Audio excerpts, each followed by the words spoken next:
Hello everyone. If you enjoy my channel, please support me with one like, one subscribe, and one share. Independence looked different at home.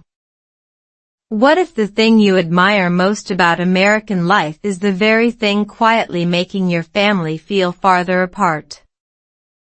I never expected a simple word like independence to make me question my marriage, my parenting, and even the way I spoke English. But one ordinary evening in my home in the United States, I looked around my kitchen and realized something was wrong. Everyone was busy doing their own thing. My husband was answering messages. My children were finishing homework. I was preparing dinner alone. Nobody had done anything terrible. That was the strange part. Everything looked normal, yet I felt completely alone. In American culture, independence is often connected with confidence, personal choice, privacy, and the ability to take care of yourself. I admired those ideas. I wanted my children to become capable adults. I wanted my marriage to have two strong people, not two people who depended on each other for every little decision.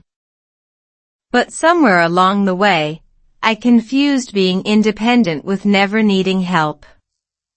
That mistake was exhausting. I became the woman who said, "I can do it," even when I clearly could not. If a box was heavy, I lifted it. If the children needed something, I handled it. If the house was messy, I cleaned it. If my husband asked, "Do you need help?" I often smiled and said, "No, I'm fine." Of course, I was not fine.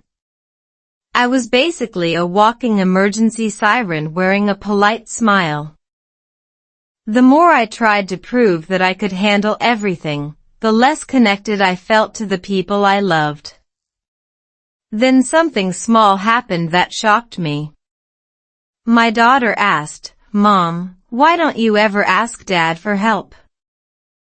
I laughed at first because children have a special talent for walking directly into the truth without knocking. But her question stayed with me. That night, I searched for a simple English phrase to practice. "I need your help." I said it aloud several times. It was only 5 words, but for me, they felt strangely powerful. I realized that learning English was becoming more than pronunciation and vocabulary. It was helping me practice confidence in real life. I began repeating the sentence slowly, listening to each word, and noticing how different it felt when I actually believed it. Sometimes language practice is not about sounding perfect. It is about finding the courage to say something your heart has been avoiding. Still, I had no idea that saying those 5 words to my husband the next morning would reveal a problem in our marriage that neither of us had noticed before. And that conversation began with a sentence I never expected him to say. The day I felt completely alone. I thought asking my husband for help would bring us closer, but his first response made my stomach drop. He looked at me for a few seconds and said, "I thought you wanted to do everything yourself." That sentence was simple, but it hit me harder than any argument. I suddenly realized that while I had been waiting for him to notice how tired I was, he had been waiting for me to tell him what I needed. Neither of us was trying to hurt the other. We were simply living inside 2 different ideas of independence. That morning in our home in the United States, I was standing beside the kitchen counter with a cup of coffee that had already gone cold. I had slept badly, rushed the children through breakfast, answered work messages, packed lunches. and cleaned up a small disaster involving cereal and the floor. Then I remembered that I had also promised to handle an appointment for one of the children. My brain felt like a browser with 50 tabs open, and naturally, every tab was playing music. I looked at my husband and finally said, "I need your help." He did not become defensive. Instead, he asked, "What do you want me to do?" That question surprised me. I had secretly hoped he would magically understand everything. Apparently, marriage does not come with mind-reading software. I took a breath and explained exactly what I needed. He listened. Then he took over part of the morning routine. Nothing dramatic happened. No movie soundtrack played. The sun did not suddenly shine brighter. But I felt something change inside me. I had asked instead of suffering silently. Later, I started thinking about why this felt so difficult. In many parts of American life, personal responsibility is highly valued.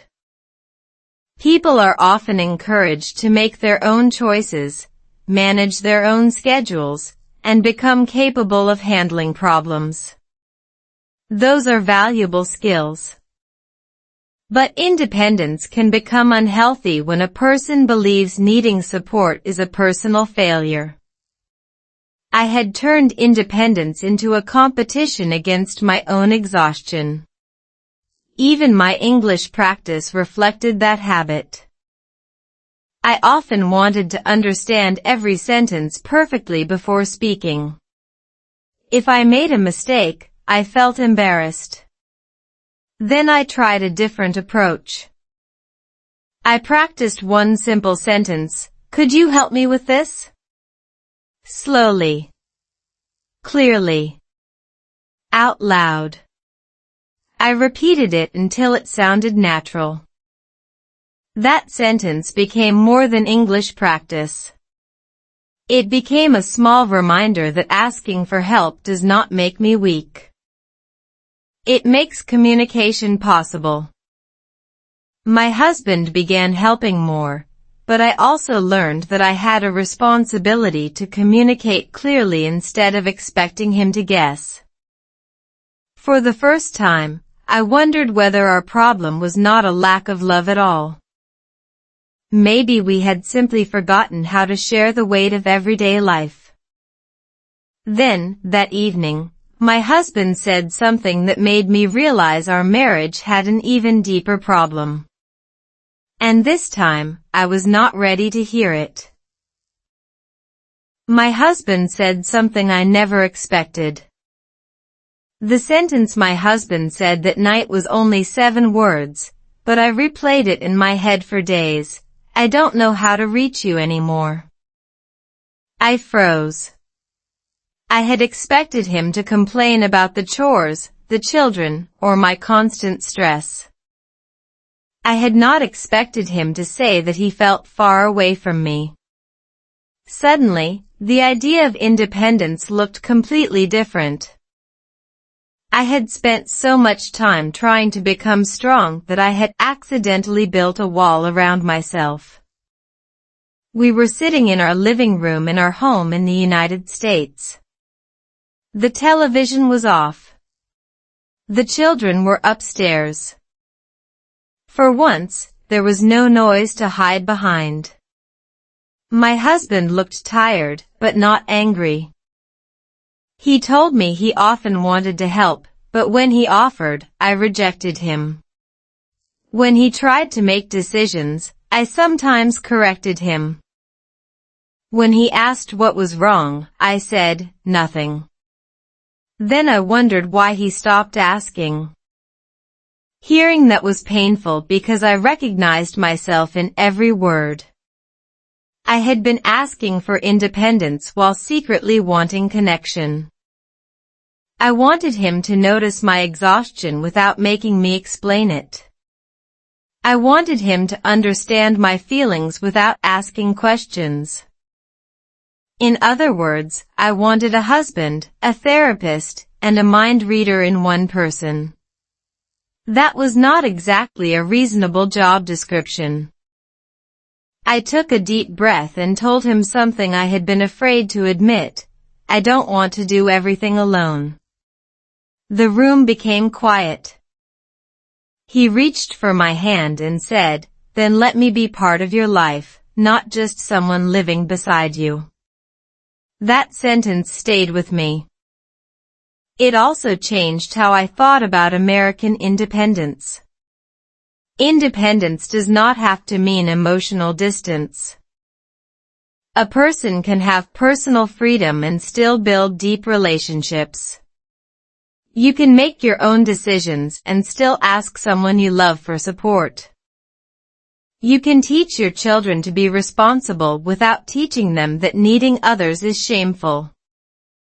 I began practicing this idea through very simple English.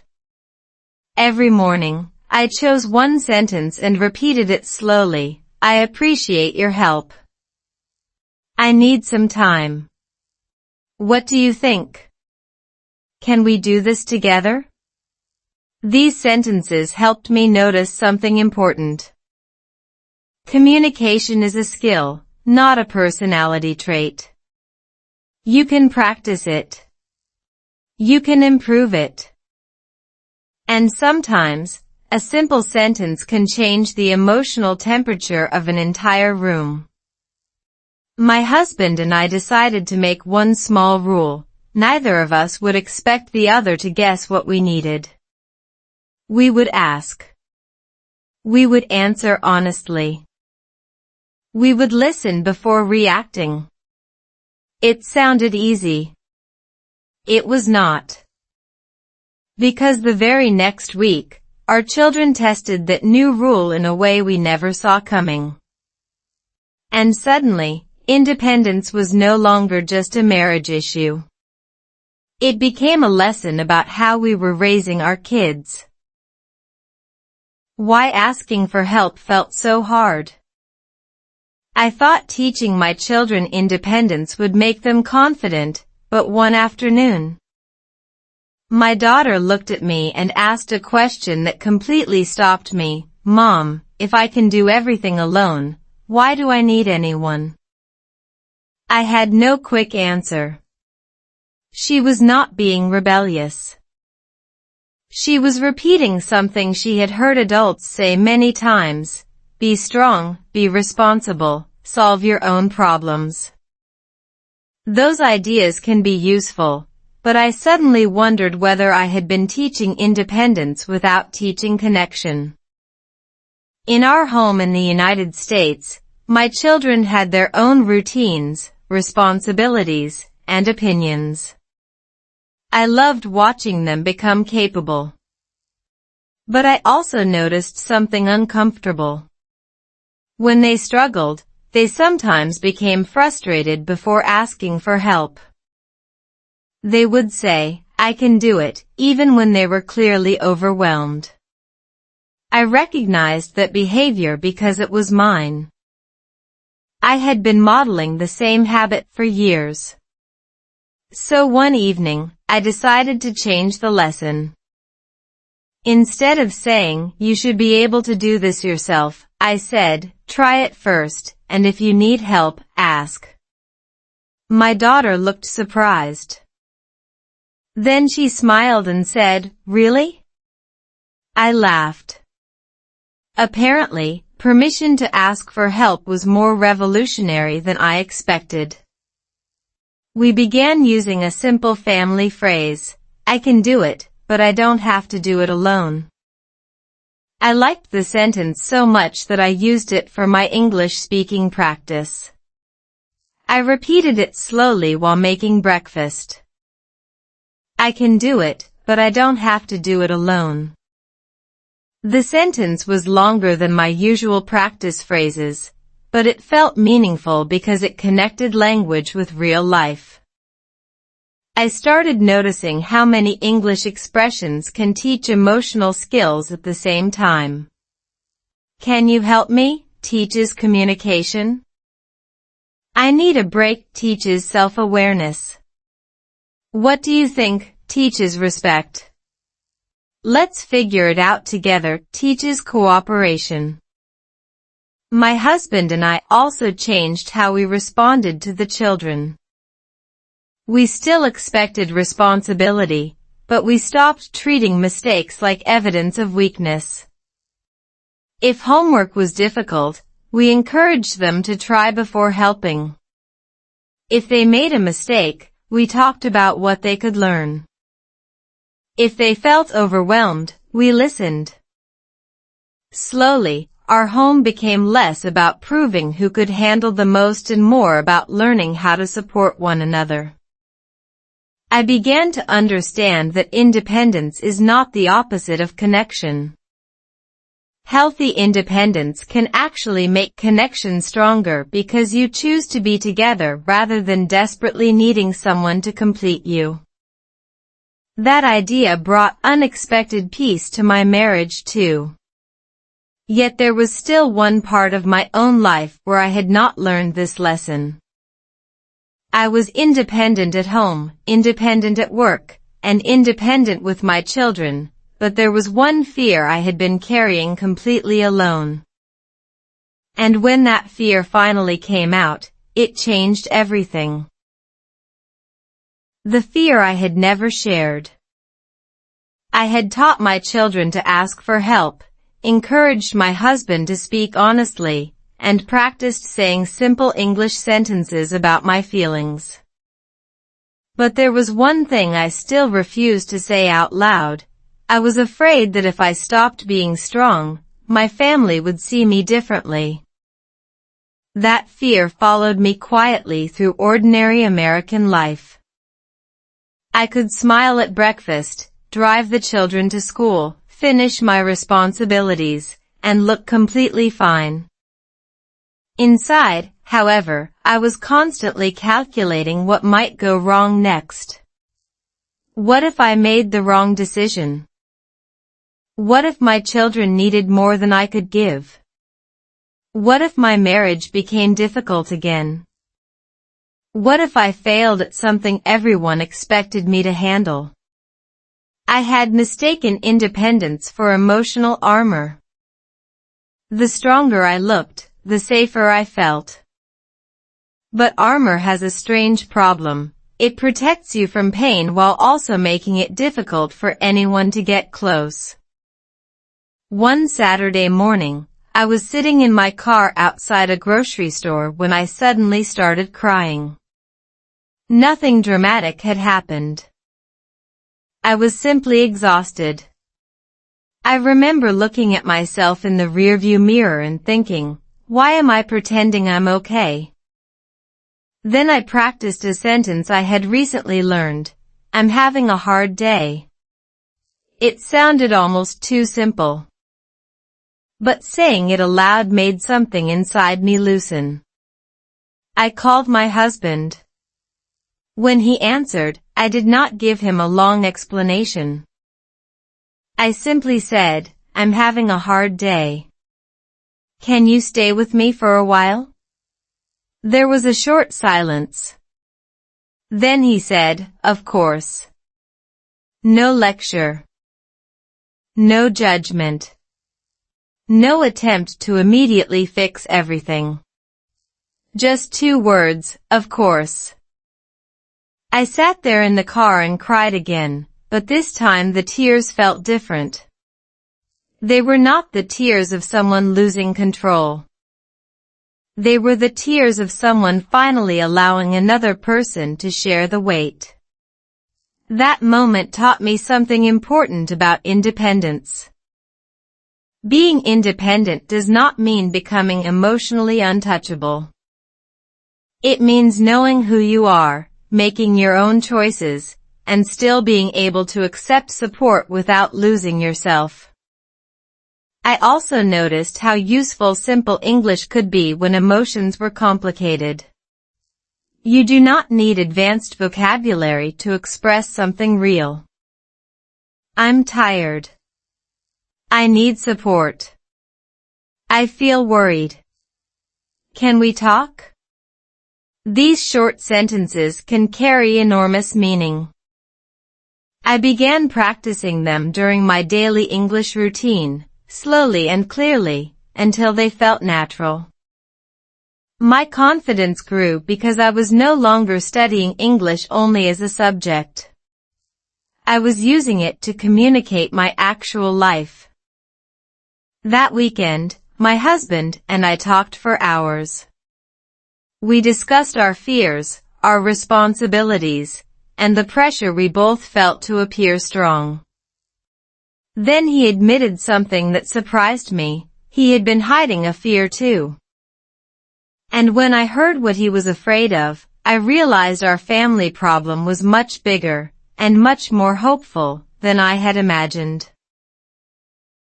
When independence almost broke us, my husband finally told me the truth, and for a few seconds, I wished he had stayed silent. He said, "I'm scared that if I make one serious mistake, I will disappoint everyone." I stared at him because those were exactly the words I had been afraid to say about myself. Suddenly, our arguments from the past looked different. We had not been fighting because we did not love each other. We had been fighting because both of us were trying desperately to prove that we could handle everything alone. In our American home, independence had quietly become a competition. Who could work longer? Who could solve problems faster? Who needed less rest? We never announced the competition. Nobody handed us a trophy. Yet somehow, we were both trying to win it. And the prize was exhaustion. I almost laughed when I realized how ridiculous it was.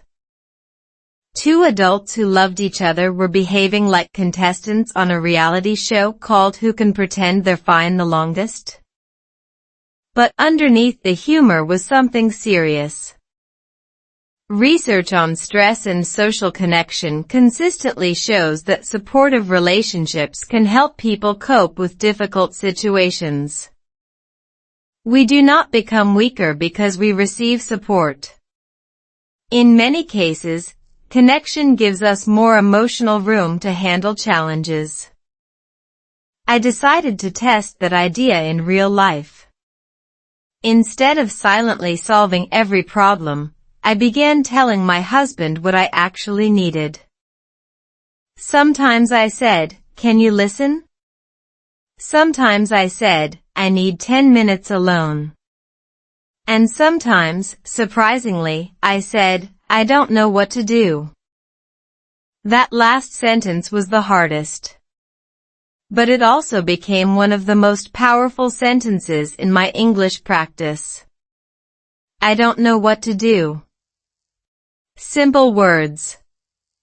Honest meaning. No complicated grammar. I repeated the sentence slowly, listening to each word and then saying it aloud. This became my quiet method for improving English listening and speaking without turning my life into a classroom. I would hear a useful sentence, understand the meaning, and connect it to something real. My children noticed the change too. One evening, my daughter asked, "Mom, are you okay?" Instead of automatically saying, "I'm fine," I paused and answered honestly, "I'm tired, but I'm okay." She nodded as if I had just given her permission to be human too. That moment stayed with me.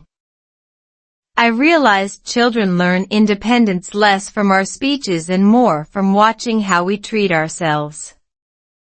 If they see us refusing every helping hand, they may believe strength means isolation. If they see us making choices while accepting support, they learn something healthier. Independence and connection can exist together.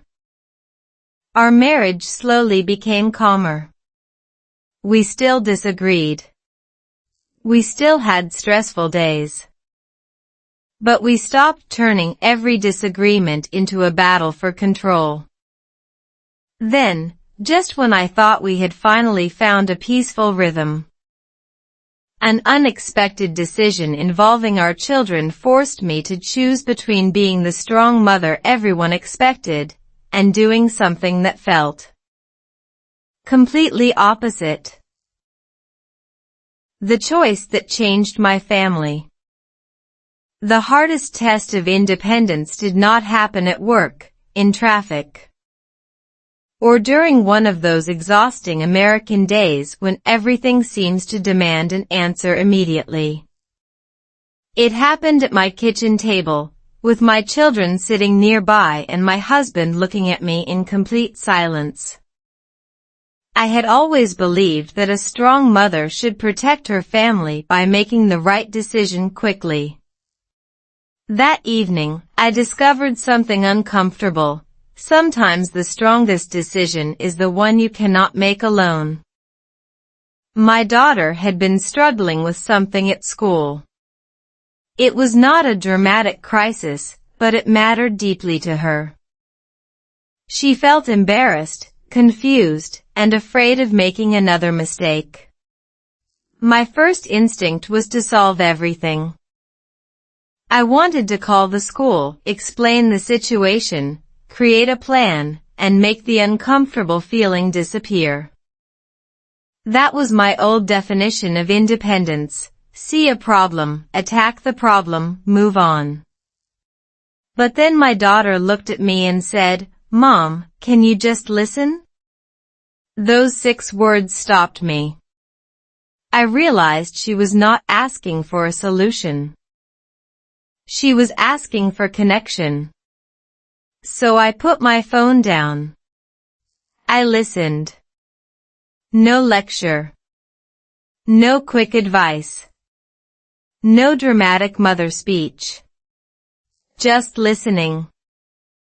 When she finished, I asked, "What do you think we should do?" She looked surprised.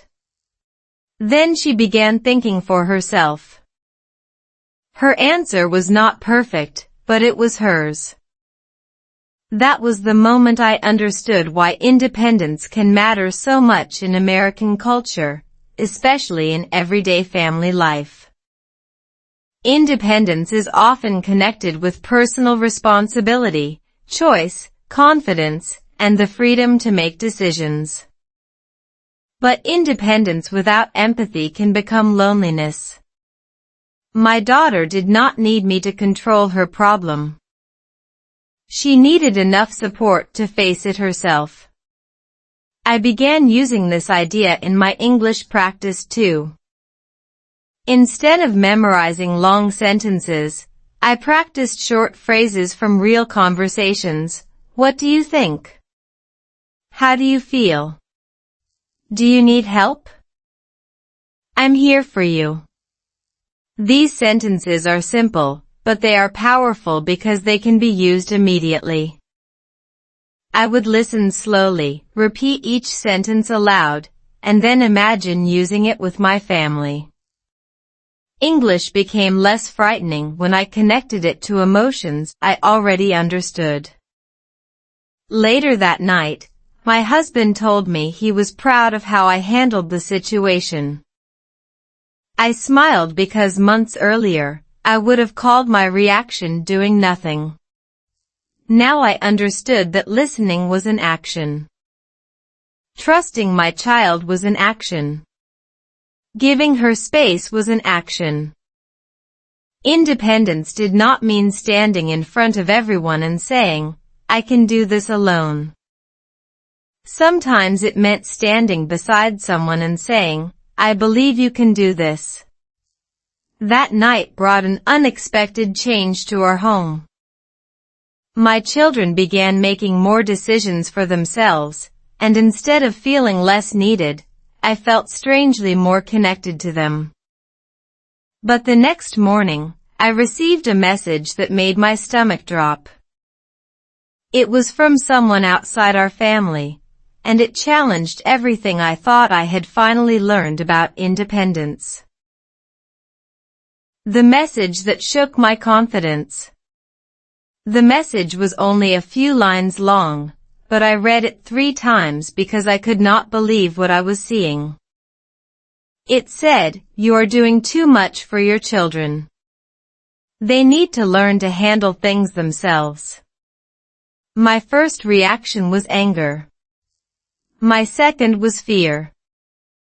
My third was something I did not expect, curiosity.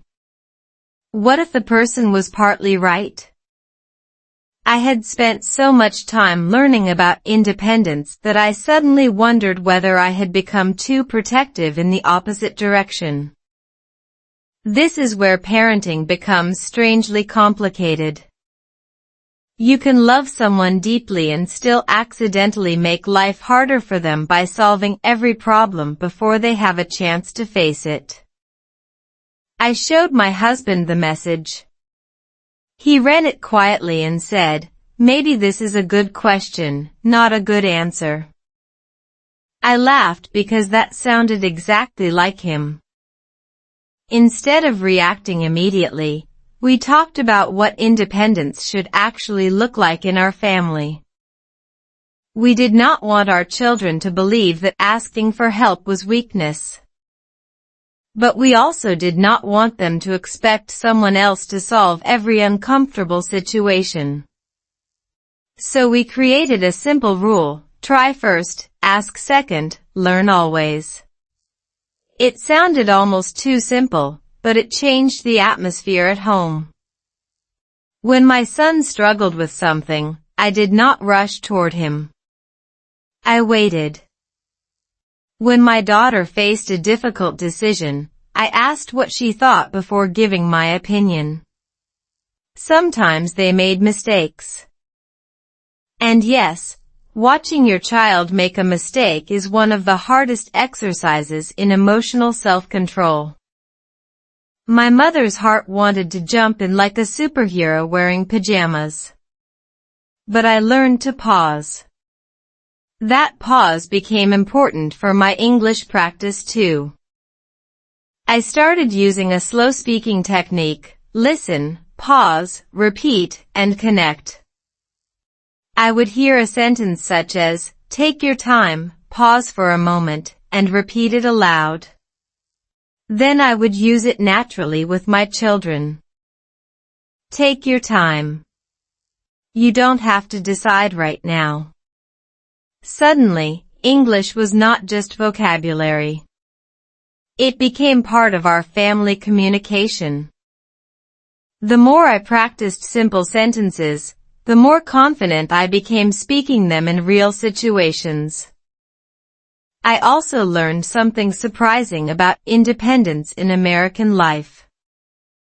It is not one single personality trait, and not every American thinks or behaves the same way.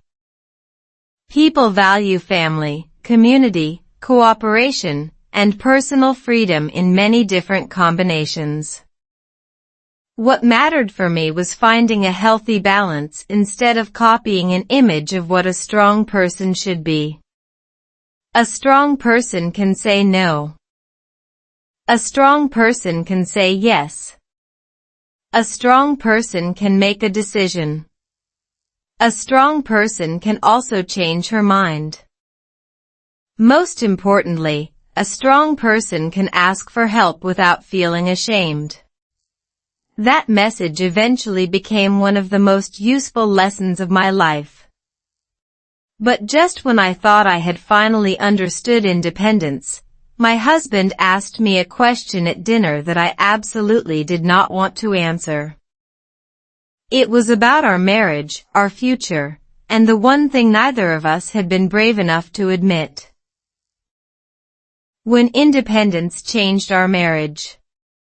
I thought the hardest part of independence was learning to let my children make their own choices.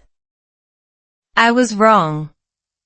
The hardest part was realizing that my marriage needed independence too. That evening, my husband looked across the dinner table and asked, "Are we still choosing each other, or are we just managing life together?" I stopped eating. It was such a simple question, but it landed like a glass falling onto a quiet floor. For years, we had worked hard, raised our children, handled responsibilities, and solved problems. From the outside, we looked like a normal American family getting through busy days. But somewhere between school schedules, work, bills, errands, and family responsibilities, we had forgotten to ask what we actually wanted from each other. I wanted to answer quickly, but this time I did not. I took a breath and said, "I think we need to talk." That sentence became the beginning of one of the most honest conversations we had ever had. We talked about independence, but not in the way I expected. We talked about personal space, personal goals, emotional responsibility, and the freedom to be ourselves inside a marriage. I admitted that sometimes I expected my husband to understand what I needed without asking. He admitted that sometimes he stayed quiet because he believed being a good husband meant solving problems instead of discussing feelings. We laughed at ourselves. We had both been trying to be strong, and somehow our strength had made communication harder. I remembered a simple English sentence I had been practicing: "I need you to listen, not fix it." I said it slowly. My husband smiled and replied, "Okay.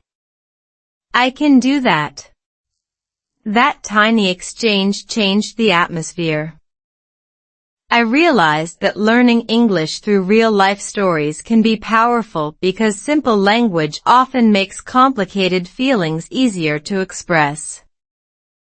You do not always need advanced vocabulary to have a meaningful conversation. I feel hurt. I need some space. Can we start again? I understand you. These sentences are short, but they can open doors.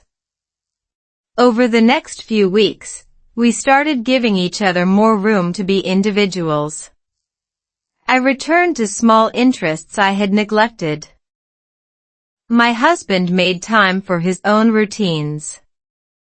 We supported each other without treating every difference as a threat. Surprisingly, our marriage became warmer, not colder.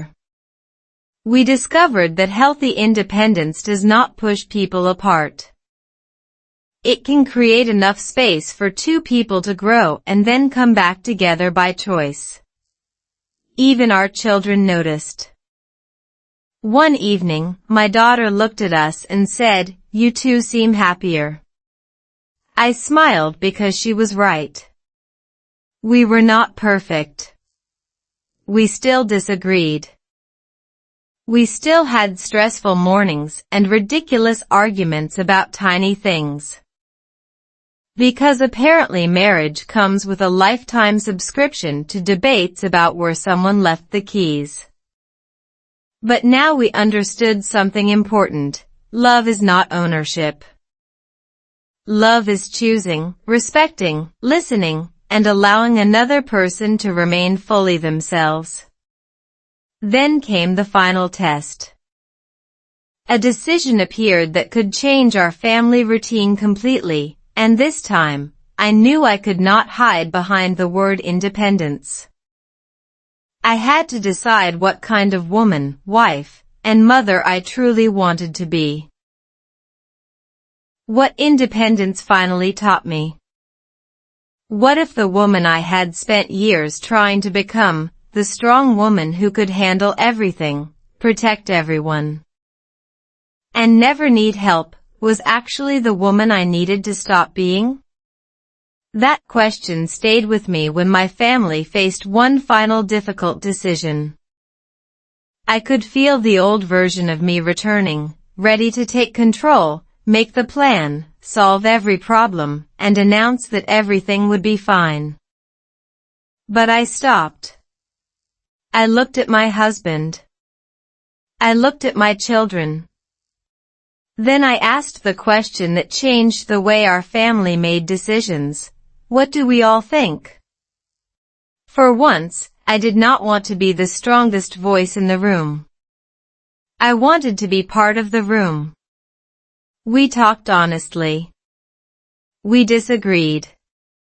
We laughed. We worried.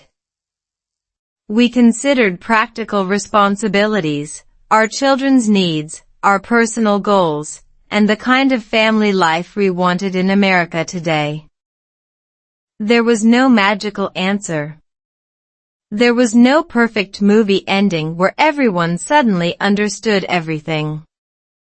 There was simply a family willing to listen. And somehow, that was enough. We made our decision together. I will not pretend that everything became easy afterward. Real life does not work that way.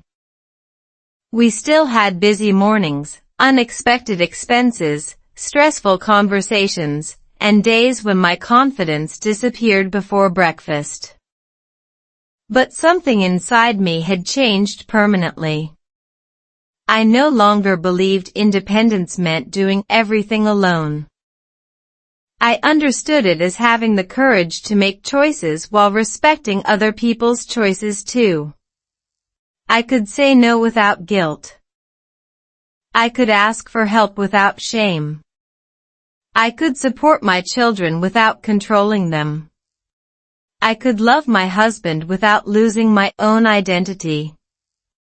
Most importantly, I could accept that needing people is not the opposite of being independent. Sometimes, connection is what makes independence possible. My English practice changed with me. I stopped worrying so much about sounding perfect. I focused on being understood. I listened to slow English stories, repeated short sentences aloud, and used everyday phrases in real conversations. I need help. I can handle this. What do you think? Let's work it out. I believe in you. Those simple sentences became little tools for my daily life. If you are learning English and sometimes feel embarrassed because you cannot speak perfectly, remember my experience. You do not need perfect English to express a real feeling. You need patience, repetition, and the courage to open your mouth and try. Today, when I look around my American home, I see something I could not see before. My children are becoming more confident. My marriage feels more honest.